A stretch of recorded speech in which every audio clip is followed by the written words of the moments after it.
Уште еднаш гледаме дека парламентарното мнозинство самостојно се одржува координации и самостојно носи заклучоци како што нив им одговараат.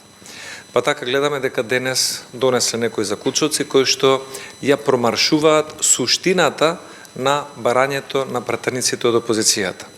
Суштината на нашето барање е, според законот за класифицирани информации, ние не бараме договорот некој министер да ни го раскажува. Ние бараме и имаме право договорот да ни биде даден на увид и бидејќи се работи за 500 страни договор, да имаме разумен рок од најмалку 10 дена да го разгледаме, анализираме и потоа да имаме затворена седница на која што ќе ги искажеме сите наши забелешки, но и ќе ги обзнаниме сите клаузули кои што се штетни по буџетот на Република Македонија. Тоа е нашето барање. Зошто сметаме дека ова барање им следува на пратениците? Затоа што веќе е направен еден преседан. Самиот договор имале можност да го видат 8 пратеници од ДУИ и 2 од СДСМ.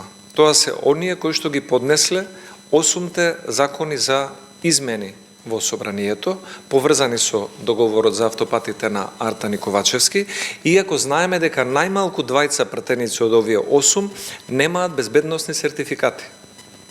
И сега, ако можел некој пратеник, колега, да има увид во договорот без безбедносен сертификат и да прави предлог за законски измени на 8 клучни закони, вклучително и законот за работни односи, тогаш можат сите пратеници да го добијат договорот, во најмала рака сите кои што имаат безбедносен сертификат, да имаат време да го разгледаат и потоа собранието на затворена седница да ги слуша забелешките, критиките, пофалбите или обвинувањата од страна на пратениците.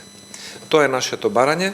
Очекуваме власта да постапи согласно законот за класифицирани информации, согласно деловникот и да ни го достави договорот, кој откако ќе го разгледаме, ќе закажеме затворена седница и ќе расправаме по истиот.